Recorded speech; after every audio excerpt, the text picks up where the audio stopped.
And don't forget, we still have Snoop Dogg and Shannon's mystery guest coming up later in the show to help him celebrate LeBron's finals win last night. And apparently Skip has a surprise.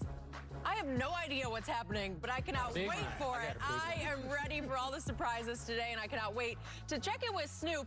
But first, guys, let's continue talking about the Lakers. They handled business. Game 6, cruising to a 106-93 win in a game that was never in doubt. It's the Lakers' 17th NBA title and LeBron's 4th.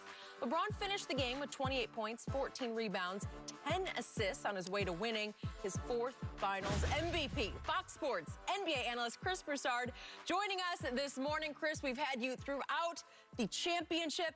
I ask you, how impressive was this championship for LeBron? Well, it was incredible. And I'll start with the fact that it was his 17th season.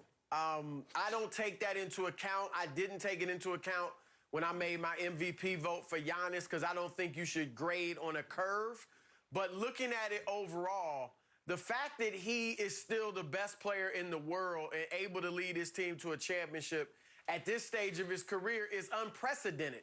I go back, you look at Kareem. In his 17th year, he averaged 23 points, but he was only averaging 6 rebounds at that point of his career. He just had the skyhook, which was unstoppable. Karl Malone, 22 points, 8.5 rebounds in his 17th year, but Utah goes out in the first round of the playoffs. So we have not seen a player play this well this late into his career. So that's number one. And I got to be honest. I never said it out loud because I wasn't certain of it. But there was a part of me that thought LeBron's done winning championships. I never bought into the he just came to L.A. to be in Hollywood and make movies. He wasn't trying to win. I thought he was trying to win, but I just felt like at this stage of his career, I'm not sure he's going to have enough to help lead a team or to lead a team to a championship. And obviously he proved that wrong. Secondly, the bubble. Look, we saw Giannis and Paul George and even the Clippers just fall apart mentally in the bubble. We heard those other 2 players I mentioned talk about how stressful it is. That to outlast everyone else in the bubble shows not only physical excellence, but mental excellence. You got Kobe. LeBron took it on his shoulders. He said, look, he told his teammates, it was reported, God gave me broad shoulders for a reason after Kobe died. So he was telling them, I'm going to carry us to a title. So to follow up on that, impressive. Obviously, the social justice stuff. So this was really impressive to me. I will say this, though.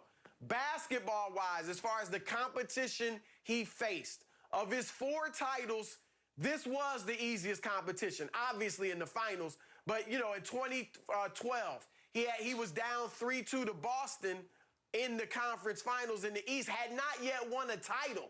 So that was major pressure. And then they faced that really talented and young OKC team with the 3 future MVPs. And then after that, you got San Antonio. Obviously, that's tough. And then 2016, you got to come down from 3-1 against a 73-win Golden State team. So basketball-wise, this was the easiest path in the finals. But overall, this was incredibly challenging, and I'm impressed. But see, what for me is that how can a guy that's mentally fragile, because that's what everybody told you, Chris. This was why they weren't going to win the championship. Kawhi and the Clippers were more mentally tough than LeBron. And so for me, I'm just trying to figure out how does a guy that's so mentally fragile can go spend 95 days in a bubble when it broke damn near everybody else. Look at Milwaukee. Look at the Clippers. Look at guys. Oh, LeBron is already complaining. He's talking about the living accommodation. They're talking about the food. Yada, yada, yada. Now, all of a sudden, he wins. Oh, it was the bubble. They didn't have to travel. First of all, we see what people are doing when they are not in a bubble. They don't even want to stay home. And you talk about you cannot leave. You got to remain there and do this for 95 days. So the mental game was much stronger for LeBron than a lot of people previously gave him. But Chris, to look at what this man did in year 17, he averaged 27, 11, and 9 throughout the entirety of the playoffs. He was 30, 12, and 8.5 on 59% shooting and almost 40% from the 3. And for a second there, people talking about, well, he ain't the best player. Kawhi taking the shot. Kawhi chose to play with Paul George and Pat Bev over AD and LeBron. Chris, let that sink in. That's a special type of somebody right there that would do something like that. I want to compete against LeBron. Well, go compete. My guy's the GOAT now. My guy's the last guy standing, Skip Bayless. 30, you saw what he did last night, and that was ho-hum. Skip, you said that was ho-hum. 28, 14, and 10 is ho-hum. Chris, this man his excellence is so great that he puts up a stat line like that, and people don't even blink. People like, okay, and he did 27, 12, and 9 the other night. He did this and that. That's what he's done. He's cleared a bar that nobody else has been able to clear. So if he goes up under that bar, even though that's a world record height, people say, well, that's not the original bar that he cleared. This was unbelievable what he was able to do mentally, physically, and emotionally, because while he's in the bubble, he's still fighting for something bigger. The Breonna Taylors, the Jacob Blakes, the Ahmaud Arbery. He's still fighting those causes. He's still trying to get people to vote. Man, the toughest championship that's ever been won. He did it in the bubble. That is the biggest bunch of malarkey I have ever heard from the other side of this table. And by the way, whatever weak GOAT argument you had a last dance when the last dance aired. That was the end. That was the last dance for your argument that he is the GOAT.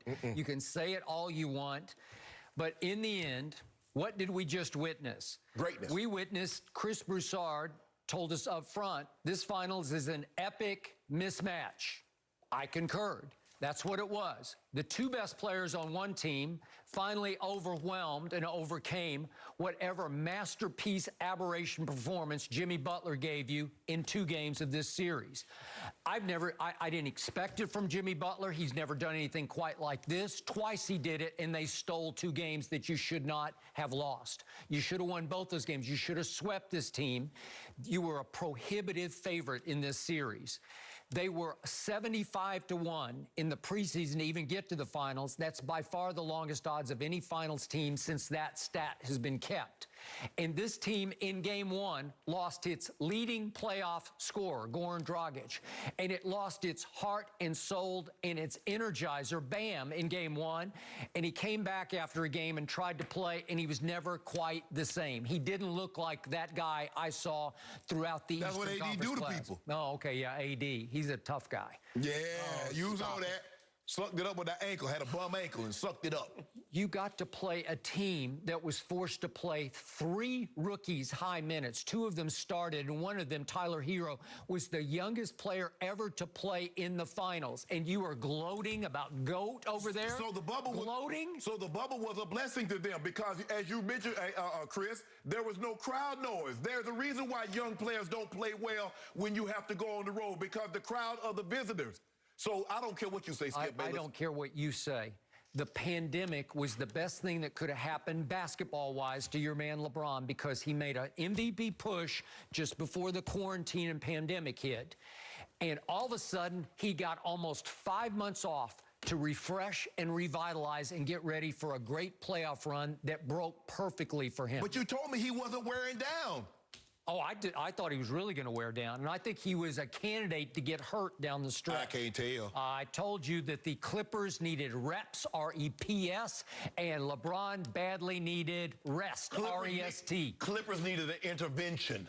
Because from what you heard too, Chris Broussard, there was a lot of things that have nothing to do with reps. It had to do with chemistry. Because they looking at these 2 guys like, hey, we were just as good with y'all not here than you were when he was here. So LeBron James got to sit back and say, the bubble? Thank you, God, for the bubble.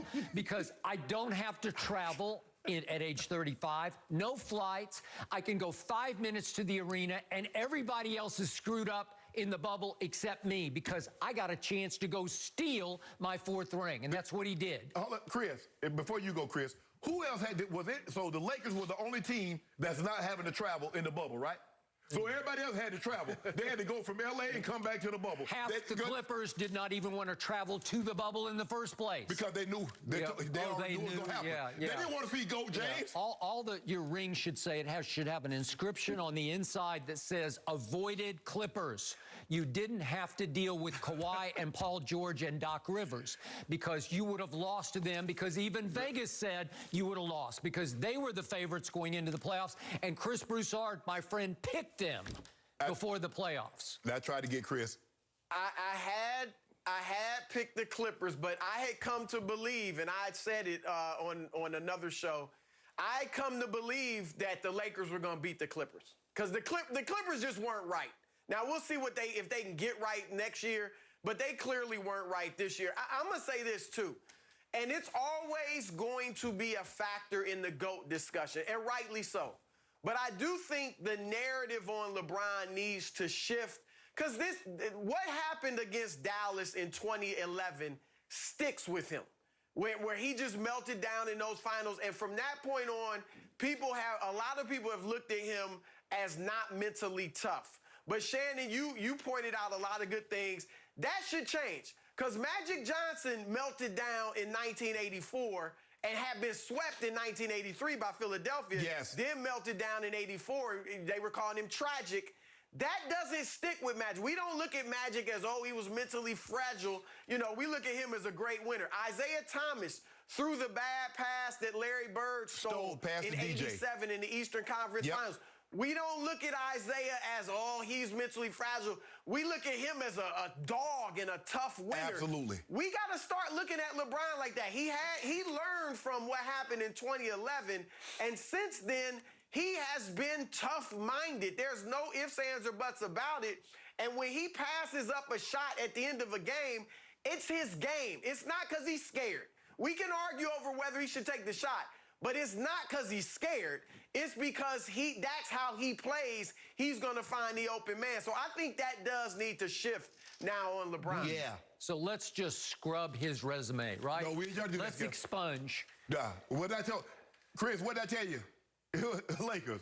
Tyler Hero, superhero, guitar hero. Lakers in 6. Chris, thank you. Good stuff today. It has been a wild ride for the Lakers. We'll check in with you again very soon. But, guys, reaction all across the league, all across the country came in following Dak Prescott's devastating injury. Michael Vick will join us and share his thoughts next.